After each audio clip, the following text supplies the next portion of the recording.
Now the topic is features of Verilog HTML. And we have different languages. Hardware description language for VHDL ఉంది, Verilog ఉంది, ఇంకా ఇప్పుడు system Verilog అని ఉంది. System Verilog అనేది కొత్తగా Verilog ని మోడిఫై చేస్తే దాన్ని సిస్టమ్ Verilog అంటారు. ఇవన్నీ మోడిఫై అయితే ఉన్నాయి లాంగ్వేజెస్ అని. సో దీంట్లో ఉన్న ఫీచర్స్ ఏంటి? లైక్ ఇప్పుడు మనం ఒక మొబైల్ కొనుక్కున్నాం అనుకో, 2-3 మొబైల్స్ కొనుక్కున్నాం, శాంసంగ్ కంపెనీది, ఐఫోన్ కొనుక్కుంటాం. దాని ఫీచర్స్ చదువుతాను సార్, అంటే ఇది కొంటే మనకి ఏమేమి వస్తాయి అంటే ఏమేమి అడ్వాంటేజ్ ఉన్నాయి, దీంట్లో ఏమేమి అడ్వాంటేజ్ ఉన్నాయని వస్తాయి కదా. సో అలాంటి ఫీచర్స్ ఏంటి Verilog HTML అంటే? First feature is it is easy to learn and it easy to use. So module and symbol పెట్టేసి నేమ్ పెట్టేసి సో దాని బ్లూ ప్రింట్ తయారు చేస్తే దాని బ్లూ ప్రింట్ ఎన్నిసార్లైనా వాడుకోవచ్చు. సో ఈజీ టు లర్న్ అంటే నేను ఇంకా కొంచెం దాన్ని మసాలా చేసి అంతా చేసి పెద్ద కాంప్లికేట్ చేశాను, కానీ మీరు జస్ట్ ఫస్ట్ క్లాస్లో ఎంటర్ అయ్యారంటే VHDL ప్రోగ్రామింగ్లో ఒక అండిగేట్ రాయాలంటే మాడ్యూల్ అని పేరు పెట్టి అండ్ అని పేరు పెట్టేసి ఇన్పుట్స్ ఏంటి అవుట్పుట్స్ ఏంటి రాసేసి ఆ రిలేషన్ ఏంటి రాసేస్తే అయిపోద్ది, అంతే. అంతేనా? అంతమించి ఉందా దీంట్లో? ఏమైనా పెద్ద కాంప్లికేషన్ ఉందా? నేము, దానికి పెట్టిన నేము, ఎన్ని ఇన్పుట్స్ ఎన్ని అవుట్పుట్స్, డిక్లరేషను, దానికి కూడా రూల్ ఏంటి, అండిగేట్ అంటే ఏం చేయాలి అండిగేట్ అని రాసేస్తే నెక్స్ట్ ఏం చేస్తుంది, ఇదే ఆటోమేటిక్గా ఇదే సింథసిస్ చేసుకుంటుంది, ఇదే ఇంప్లిమెంట్ చేస్తుంది, ఇదే FPGA కోడ్ రన్ చేస్తుంది, అన్నీ ఇదే చేసుకుంటుంది. సో అంతా it is very easy to learn and very easy to use, చాలా ఈజీగా. నెక్స్ట్ ఇట్స్ లైక్ ఒకవేళ ప్రోగ్రామింగ్ కాంప్లికేటెడ్గా రాయాలనుకుంటారు, it looks like a C programming language. C programming language కాదు, సింపుల్గా రాసేయచ్చు. సో ఇఫ్ కేసు, స్విచ్ కేసులు ఇవన్నీ కూడా సింపుల్గా రాసేయచ్చు. That is another advantage of this Verilog HTML. Sir మరి VHDL కూడా ఇలానే ఉంటుందంటే అంత గ్యారెంటీ లేదు. మనం నెక్స్ట్ కంపారిజన్ టేబుల్స్ చూసాం కదా, VHDL అనేది మీకు పాస్కల్ లా ఉంటుంది. So this is like C programming లా ఉంటుంది. Okay fine. It is synthesize అంటే సింపుల్ వర్డ్స్ లో రాసా కూడా మనము synthesize it can move to ఒక లాజిక్ సర్క్యూట్ డయాగ్రామ్ లాగా మార్చగలరు. That's why we call it synthesize. It is conversion of a code to a circuit diagram is called as synthesizable, and this is done with the help of Verilog, and it is reusable. So ఒక module create చేస్తే ఆ module మళ్ళీ మనం call చేసుకొని instantiation చేసుకొని మళ్ళీ ఎన్నిసార్లు వాడుకోవచ్చు కదా దాన్ని. సో ఒక్కసారి తయారు చేసి పెడితే చాలు, అది ఏ ప్రోగ్రామ్స్ కైనా వాడుకోవచ్చు. So that is why it is called as reusable. Next ఇప్పుడు సార్ మనము 3 levels ఆఫ్ అబ్స్ట్రాక్షన్స్ చదివాం. ఏమేంటి? Behaviour,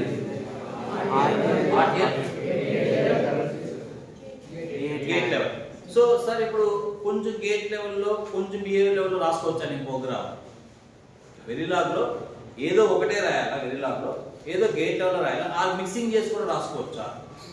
what is answer? Mix చేసి కూడా రాసుకోవచ్చు. మీరు అసైన్ అనే స్టేట్మెంట్ వాడుకోవచ్చు, అండర్గేట్ వాడుకోవచ్చు, అన్ని మిక్స్ చేసుకొని కూడా వాడుకోవచ్చు. మీ దాని ఉద్దేశం ఏంటంటే ఇట్స్ లైక్ దాని కమ్యూనికేషన్ మీరు చేయాలి. మీరు చెప్పాలనుకున్న దాన్ని ఏదో ఒక లెవెల్లో చెప్పండి, ఒకసారి మిక్స్ చేసుకొని చెప్పండి, బిహేవియర్లో గేట్ లెవెల్లో మిక్స్ చేసుకొని చెప్పండి. దాన్ని అర్థం చేసుకొని it will create a RTL circuit, ఒక సింథసైజ్ చేసి ఒక సర్క్యూట్ డయాగ్రామ్ క్రియేట్ చేస్తారు. That is extra advantage. ఒకటి ఏంటంటే ఒకే ఇప్పుడు ఫర్ ఎగ్జాంపుల్ గేట్ లెవెల్లో రాసుకుంటే ఎవ్రీథింగ్ గేట్ లెవెల్లో ఉండాలని ఉంటుంది. బట్ ఇది అలా కాదు, కొంచెం గేట్ లెవెల్లో కొంచెం బిహేవియర్ లెవెల్లో రాసినా కూడా ఇట్ విల్ రన్. అర్థం సార్? అది ఎట్లా రన్ అవుతుంది సార్ అంటే అది సాఫ్ట్వేర్ మనకి ఇస్తున్న బెనిఫిట్. లైక్ ఇప్పుడు యాజ్ ఎ టీచర్గా నేను ఉన్నాను, ఇప్పుడు ఇక్కడ 3 క్లాస్ ఆఫ్ స్టూడెంట్స్ ఉంటారు. ఒకడు ఇంటెలిజెంట్ ఉంటాడు, ఒక డల్ స్టూడెంట్ ఉంటాడు, ఒక మీడియం చదివాడు. ఇప్పుడు ఎవరు మాట్లాడినా నేను అర్థం చేసుకుని దాన్ని ఆన్సర్ కదా.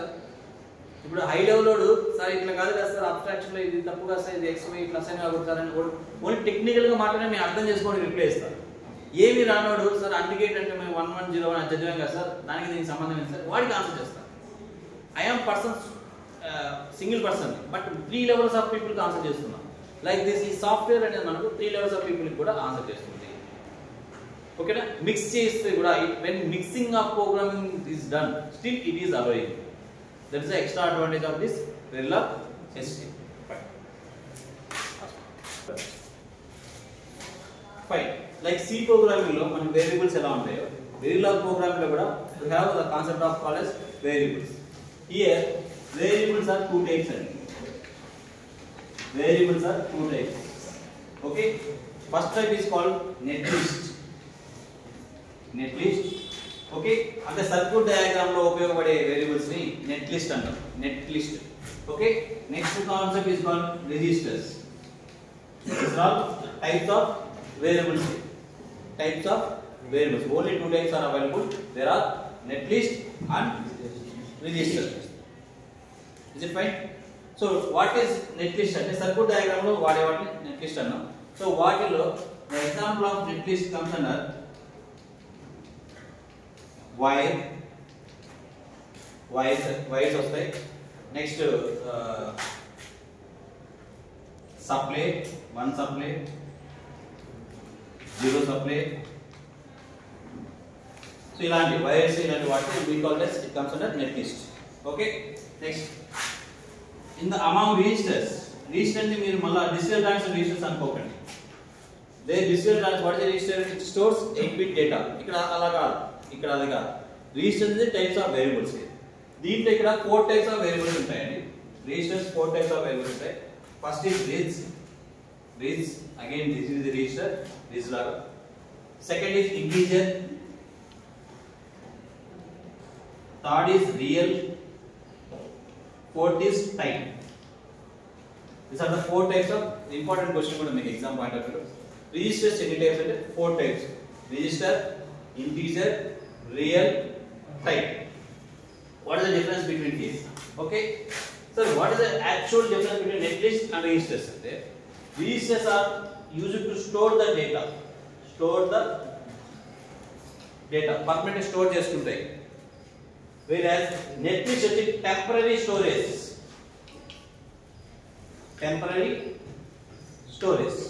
Just like this. ఇప్పుడు ఫర్ ఎగ్జాంపుల్ ఒక ఇండికేటర్ లో ఇక్కడ A B ఇచ్చాం. ఓకే. సో A B ఇచ్చాం. దీన్ని తీసుకెళ్ళి ఒక R గేట్ ఇచ్చుకున్నాం.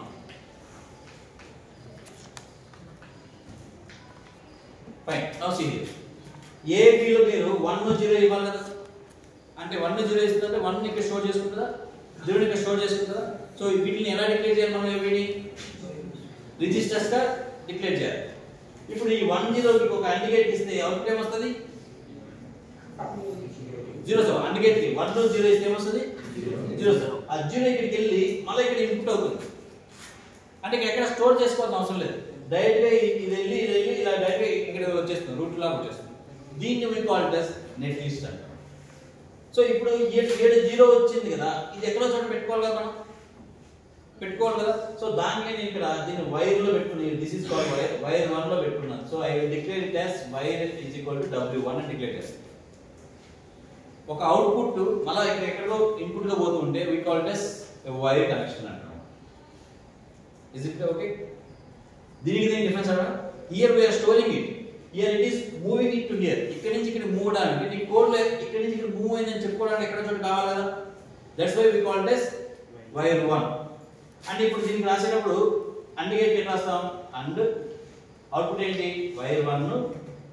ఓకే. ఇన్పుట్స్ ఏంటి? AB. సో ఇక్కడ నుంచి ఇక్కడ వైర్ 1 వచ్చింది, ఇక్కడ నుంచి ఇక్కడికి వైర్ 2 వచ్చింది. ఇది ఆర్ గేట్ కి వెళ్ళి ఇక్కడ అవుట్పుట్ వస్తుంది y. ఇప్పుడు దీనికి ఏం చేయాలి? ఇక్కడ దీనికి ఏం రాస్తాము? ఇండికేట్ ఆఫ్ వైర్ 2 C2 అని రాస్తాం. ఇప్పుడు వైర్ 1 వైర్ 2 వచ్చి ఆర్ గేట్ కి వెళ్ళి y రావాలి కదా. సో ఇక్కడ మళ్ళా are gate of y W1 W2. So ఇప్పుడు ఈ W1 అని పెట్టకపోతే, యూజువల్ గా పెట్టకపోతే ఈ ప్రోగ్రామ్ ఎట్లా రాయాలి మనం? అంటే ఇక్కడ నుంచి అవుట్పుట్ ఇక్కడ తీసుకుంటున్నాను అని రాయడానికి ఎట్లా రాయాలి? రాయడానికి కుదరదు కదా.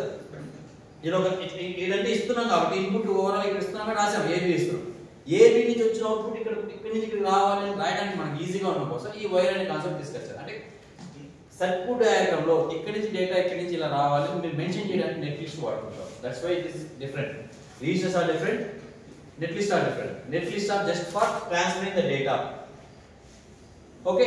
సరే ఇప్పుడు వైని మనము సో నెట్లిస్ట్ అయినా చేసుకోవచ్చు. ఎందుకంటే జస్ట్ ఒక డేటా ఇంకో చోటుకి వెళ్ళొచ్చు కదా. రిజిస్టర్ అయినా చేసుకోవచ్చు కదా సార్. అవును, దేర్ ఇస్ ఆప్షన్. వైకి ఆప్షన్ ఉంది. సో యూజువల్ గా అందుకే దీన్ని డివైడ్ చేస్తారు. ఒక సిస్టమ్ ఇలా అనుకో, ఎనీ సిస్టమ్ ఉంటే ఎనీ సిస్టమ్ లో ఇన్పుట్ సైడ్ ఏదైనా మీకు రిజిస్టర్ ఉండొచ్చు ఆర్ నెట్లిస్ట్ ఉండొచ్చు. రిజిస్టర్ ఉండొచ్చు ఇన్పుట్ సైడ్. అంటే ఒకదానికి ఇప్పుడు ఈ ఇండికేట్ తీసుకోండి. దీనికి ఇన్పుట్ ఏంటి? రిజిస్టర్స్. దీనికి ఇన్పుట్ ఏంటి? నెట్లిస్ట్. సో ఏముండొచ్చు? దానికి రిజిస్టర్ ఉండొచ్చు, నెట్లిస్ట్ ఉండొచ్చు. అవుట్పుట్ ఏముండొచ్చు? యూజువల్ గా అవుట్పుట్స్ ఏముండొచ్చు? ఆల్వేస్ నెట్ లిస్ట్ ఉండదు.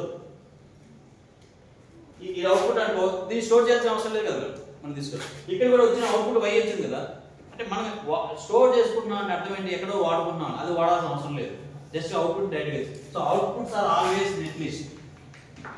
ఇలా మీరు డివైడ్ చేసుకోవాలి. ఇన్పుట్స్ ఒక డివైస్ ఎప్పుడైతే inputs so net list list గా నెట్ లిస్ట్ ఉండొచ్చు, అవుట్పుట్స్ ఆల్వేస్ ఎలా ఉండాలి నెట్ లిస్ట్. సో ఇది ఒక సిస్టమ్ గా తీసుకోండి. ఇన్పుట్స్ ఏంటి ఇలా రిజిస్టర్స్, అవుట్పుట్ ఏంటి నెట్ లిస్ట్. ఇక్కడ ఇన్పుట్స్ ఏంటి రిజిస్టర్స్, అవుట్పుట్ ఏంటి నెట్ లిస్ట్. ఇక్కడ ఇన్పుట్స్ ఏంటి నెట్ లిస్ట్, అవుట్పుట్ ఏంటి రిజిస్టర్. ఓకే, సో ఇలా అంటే మనం ఎప్పుడైనా ఒక సర్క్యూట్ డయాగ్రామ్ చూసినప్పుడు దేన్ని నెట్ లిస్ట్ గా పెట్టుకోవాలి డిక్లేర్ చేయాలి, దేన్ని పెట్టుకోవాలి అనుకున్నప్పుడు ఇలా చేయాలి.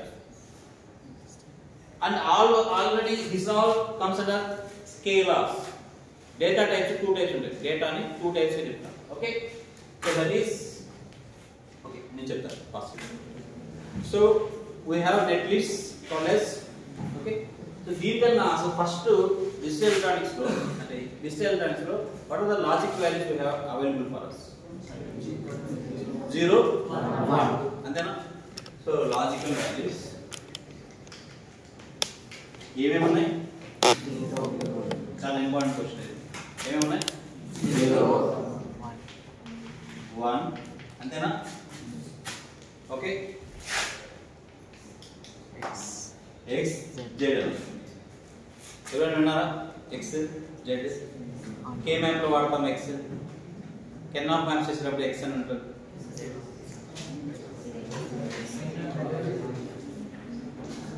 ఓకే, సో ఇవి కాకుండా ఎక్స్ట్రా వచ్చే xz దీన్ని హై ఇంపిడెన్స్ వాల్యూ అంటారన్నమాట. హై ఇంపిడెన్స్ వాల్యూ అంటారు. దిస్ ఈజ్ అన్నోన్ వాల్యూ అంటారు. ఓకే, సో ఎప్పుడైనా మనకు 0 1 అని ఉండాలి, అలాగా 0 కానీ 1 కానీ ఏదో ఒకటి రావచ్చు అని గెస్సింగ్ ఉంటే it is called as x here. 0 కానీ 1 కానీ ఏదో ఒకటి వస్తుంది, పక్క. ఆ 0 నా 1 అని తెలియదు అనేదాన్ని we call as x అని.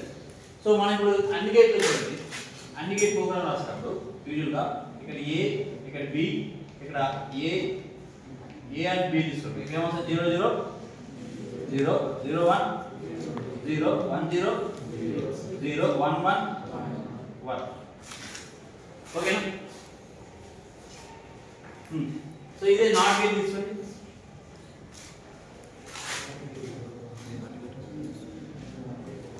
NAND gate 1 1 1 0. దీని నుంచి ఏమైనా కంక్లూషన్ ఇవ్వచ్చా? చూడండి, ఇక్కడ 0 ఉంది, ఒక పక్క 0 ఉంది. ఇది ఫస్ట్ ఇది చూడండి, ఇది ఒకటి చూడండి. ఎక్కడో చోట 0 ఉంది, ఎక్కడో చోట 0 అంటే అవుట్పుట్ ఇది 0. ఓకే, సో దాన్ని 0 ఉంది, అందుకే ఏమైనా ఉంది, ఇక్కడ ఏమైనా ఉంది, 0 ఉంది 1 ఉంది. ఆన్సర్ అనేది 0 అండ్ x ఎంత 0 అనేది రాయొచ్చు. గొడవ 0 అండ్ x ఏదైనా ఉంది అంటే 0 ఉంది 1 ఉంది అంటే ఇన్ని కేసెస్ రాయగలను నేను సింపుల్ గా రాసేయచ్చు. ఓకే, సో అట్లానే ఆర్ గేట్ రాయాలంటే 1 ఆర్ x ఉంది ఏమైనా ఉంది 1 ఒక చోట ఉంది అనుకో, x ఏమైనా ఉండి అవుతుంది, ఆన్సర్ ఎంత 1 ఇలా రాయొచ్చు. సో ఏదైనా అంటే ఇక్కడ ఏంటి మామూలుగా ఆప్షన్స్ వల్ల 0 ఆర్ 1 అనే పాసిబిలిటీలో మనం x అని వాడతాం. ఇలా కాకుండా ఒక సర్క్యూట్ ని డిస్కనెక్ట్ చేసి వదిలేసాము అంటే 0 1 కాదు, అసలు డిస్కనెక్ట్ అంటే కనెక్షన్ లేదు అంటే ఇట్లా ఇక్కడ ఒక AND గేట్ ఉంది, ఇక్కడ నుంచి ఇక్కడికి ఒక AR గేట్ వెళ్ళాలి. సో ఇప్పుడు ఇది ఫర్ ఎగ్జాంపుల్ వైర్ కనెక్షన్ ఒకటి, ఎందుకంటే డిజిటల్ కనెక్షన్ మనం ఐసీ లేఅవుట్ లో వేసాక ఎక్కడో చోట కనెక్షన్ వేసే ఛాన్స్ ఉందా లేదా? ఇప్పుడు దీనికి ఇన్పుట్ ఏమొస్తుంది, వైర్ లేదు, వైర్ ఉంటుంది అనుకో x అని పెట్టుకోవచ్చు అంటే ఏదో ఒకటి వస్తుంది 0 1 అని వస్తుంది. వైర్ డిస్కనెక్ట్ అయిపోయింది, సో అప్పుడు ఇక్కడ ఏమొస్తుంది, that symbol is called ZA. 0 కాదు ఎందుకు జీరో కాదు అంటే నాయిస్ లో కూడా కొంచెం వోల్టేజ్ ఉంటుంది, మ్యాగ్నెటిక్ ఎఫెక్ట్ ఉంటుంది. మామూలుగా కనెక్షన్ లేకపోతే వోల్టేజ్ ఏమి ఉండకూడదు కదా, ఏదో మనకు జీరో అని ఉండాలి, వోల్టేజ్ ఒక 2 volts అని ఉండాలి. ఇట్లా రిమూవ్ అయినప్పుడు ఏమైందంటే పక్కన ఉన్న సర్క్యూట్ లో ఎలక్ట్రోమాగ్నెటిక్ ఎఫెక్ట్ వల్ల ఇక్కడ ఎంతో కొంత ఫ్లోటింగ్ వాల్యూ వస్తుంది. ఫ్లోటింగ్ వాల్యూ అంటే 0.1 0.2 వోల్టేజ్ ఎంతో కొంత ఉంటుంది పక్క సర్క్యూట్ వల్ల, ఏదో సర్క్యూట్ వల్ల. అప్పుడు ఈ సర్క్యూట్ జీరోగా తీసుకోవాలా, 0.1 ని. దీనికి ఒక ప్రాబ్లం వచ్చింది. ఒకవేళ ఈ నుంచి ట్రావెలింగ్ ఇక్కడ ఫర్ ఎగ్జాంపుల్ 1 volt వచ్చింది, ఇక్కడికి ఈ వైర్ ఎక్కువ లెంత్ ఉంది అనుకోండి, వైర్ లెంతీగా ఉంది, పొడుగు లెంత్ ట్రావెల్ అవడం వల్ల 1 volt తగ్గిపోతూ వస్తుంది లేదా. మాలో బఫర్ పడుకుంటే ఆ ప్రాబ్లం ఉండదు, బఫర్ వాడలేదు అనుకుందాం. ఈ లెంత్ వల్ల ఇక్కడ వోల్టేజ్ తగ్గి ఒకసారి ఇక్కడ 1 ఇక్కడ ఫర్ ఎగ్జాంపుల్ 0.3 అని వచ్చింది అనుకో, 0.3 అని. అప్పుడు ఈ డయోడ్ అంటే కనెక్షన్ ఉంది 1 వోల్టేజ్ ఇక్కడ దాకా వచ్చిన 1.3 అయింది. ఇప్పుడు ఇది 1 గా తీసుకోవాలా, 0.3 ని 0 గా తీసుకోవాలా, ఈ సిస్టమ్ కన్ఫ్యూజన్ వచ్చిందా? సో మనం ఎందుకు చేస్తే అందుకని ఏం చేస్తాం, ఇప్పుడు ఇట్లాంటి సిచ్యువేషన్ వైర్ కనెక్షన్ ఇవ్వకపోయినా కూడా రావచ్చు, 0.3 వోల్టేజ్ ఉండొచ్చు, 0.3 వోల్టేజ్ ఉండొచ్చు. అంటే నాయిస్ వల్ల 0.2 నే ఉంది అనుకుందాం. 0 ఉంటే 0 తీసుకుంటే 1 ఉంటే 1 తీసుకుంటే, ఒకవేళ అలా కాకుండా కొంచెం 0.1 ఉంటే అది 0 గా తీసుకోవాలా 1 గా తీసుకోవాలంటే ఒకసారి రియల్ సిచ్యువేషన్ లో ఇలా వస్తుంది, ఒకసారి నో కనెక్షన్ సిచ్యువేషన్ లో ఇలా రావచ్చు. అదే ప్రాబ్లం లేదు. సో అందుకని ఎప్పుడైనా సరే ఇది తెలియకపోతే మనకు అన్నోన్, అసలు దానికి అసలు ఇంపాసిబుల్. సో దీన్ని హై ఇంపిడెన్స్ స్టేట్ అంటే కనెక్షన్ లేదు అని చెప్పడానికి. దీనికి తేడా ఉండాలి కదా. ఇలా ఉంటే ఇలా డాష్ గ్యాప్ ఉంటే this is called high impedance state. ఇలా ఉంటే ప్రాబ్లం అందే, ఒక బఫర్ వాడుకోవాలి. బఫర్ వాడి దీన్ని 0.3 కాస్త 1 చేసి పంపించాలి. రియల్ టైమ్ లో వస్తాయి ప్రాబ్లం. డిజిటల్ మ్యాథ్స్ చదివినప్పుడు మనం 1 నుంచి 0 చదువుకుంటాం. ఒకవేళ 0.2 వస్తే ఏం చేయాలి తెలియదు. సో 0.2 ఉండదు చేస్తారంటాం మీరు. బట్ ఎలక్ట్రోమాగ్నెటిక్ ఎఫెక్ట్ ఉంటుంది ఇక్కడ. ఎలక్ట్రోమాగ్నెటిక్ ఎఫెక్ట్ ఏంటి, ఆల్రెడీ ఒక కాపర్ వైర్ లో కరెంట్ పోతూ ఉంటే ఇంకో పక్కన కాపర్ వైర్ కరెంట్ పోతుంది, దీని ఎఫెక్ట్ దానికి ఉంటుంది. ఇండక్టెన్స్ ఎఫెక్ట్ ఉంటుంది, మ్యూచువల్ ఇండక్టెన్స్ ఎఫెక్ట్ ఉంటుంది, అన్నీ ఉంటాయి. సో అప్పుడు 0.0 ఎగ్జాక్ట్ ఉన్న రూల్ లేదు కదా. 0.01 వోల్టేజ్ రావచ్చా? రావచ్చలేదా? రావచ్చు. అరే బాబు, ప్రతి చోట మనం కరెంట్ ఉంటుంది, మనం వాడుకో. జస్ట్ మీరు అంటుబొండు తినేసి ఆ తొక్క పడేసారనుకో, ఆ తొక్కని తీసుకొచ్చి ఒక ఎల్ఈడి పెట్టారు, లైట్ వెలుగుతుంది. దానికి ఏ పవర్ అవసరం లేదు, ఏ బ్యాటరీ అవసరం లేదు, ఏం అవసరం లేదు. తెలుసు కాన్సెప్ట్. ఒక ఆకులు, చెట్లకు ఆకులు ఉంటాయి, ఆకులు పీకేసింది దాన్ని కానీ పెట్టుకోగలిగారంటే దానికి వోల్టేజ్ క్రియేట్. ఎవ్రీవేర్ ఎలక్ట్రిసిటీ ఉంటుంది, ఎవ్రీవేర్ వోల్టేజ్ అండ్ కరెంట్. దాన్ని మనం వాడుకుంటామా లేదా అని తెలియదు మనం. So we cannot simply say that it is zero పెట్టడం కూడా చాలా కష్టమే. అక్కడ డిజిటల్ ట్రాన్స్ 0 చేయడం కూడా కష్టమే. ఏమి లేదు అంటే 0 అని కాదు అర్థం. 0.1 ఉండొచ్చు, 0.2 ఉండొచ్చు. అందుకోసం డిజిటల్ లాజిక్ గేట్స్ లో 4 ఉంటాయి, 0 1 పాజిటివ్ ఏదైనా x or z is called high impedance. That is called there is a disconnection, wire would be in the. So ఇప్పుడు ఇక్కడ ఇన్పుట్ ఏదో ఇవ్వాలి, బట్ ఇక్కడ నుంచి ఎక్కడి నుంచి ఇన్పుట్ రావట్లేదు. there is a chance that it is again z. Wire ఇక్కడ నుంచి వైర్ కనెక్షన్ లేదు కదా, వైర్ కనెక్షన్ లేదు అంటే it is called as z value, that is called high impedance state. అప్పుడు దాన్ని ఎలా డీల్ చేయాలి సార్ అంటే, ఒక వైర్ కనెక్షన్ పోతే ఈ సర్క్యూట్ మొత్తంలో ఒక వైర్ పోతే ఇంకా సర్క్యూట్ పనిచేస్తుందా? if z is detected, the whole circuit is false. if z is detected, ఎక్కడో చోట z గాని డిటెక్ట్ అయితే, ఒక z అనే వాల్యూ ఉందని డిటెక్ట్ అయితే, it is whole function మొత్తం సర్క్యూట్ డయాగ్రమ్ ఎత్తిపోయినట్టే. x ఉంటే ప్రాబ్లం లేదు, z ఉంటే మటుకు అది వేస్ట్. ఓకేనా? ఒక z ఇక్కడ ఉంది ఫర్ ఎగ్జాంపుల్, 0z ఏమొస్తుంది? 0z ఏమొస్తుంది? z. 0x ఏమొస్తుంది? 0x ఇండికేట్ చేస్తే ఏమొస్తుంది? 0. It's clear. బట్ 0 తో z తో కాంబినేషన్ చేస్తే z. 0 తో r కాంబినేట్ కాదు, ఇండికేట్ కాదు, నాట్ గేట్ పెట్టండి. నాట్ గేట్ కూడా పెట్టండి. ఏ పెట్టినా కూడా z కి నాట్ గేట్ పెడితే ఏమవుతుంది? z కి నాట్ గేట్ పెడితే ఏమవుతుంది? z అంటేనే హై ఇంపిడెన్స్, దానికి మళ్ళీ బార్ ఉండదు. అర్థమైందా? వాల్యూ ఎక్స్కి ఎక్స్ బార్ వస్తుంది, జీరోకి 1 వస్తుంది, 1కి 0 వస్తుంది, జెడ్కి జెడ్డే. సో అంటే ఒక్క చోట మనకు డిస్కనెక్షన్ అయ్యిందంటే ఇంక అంతా డిస్కనెక్షనే. సో దాన్ని కరెక్ట్ చేసుకోవాలని సింబాలిక్గా మనం వెరిఫికేషన్ చేసినప్పుడు చూసుకుంటాం.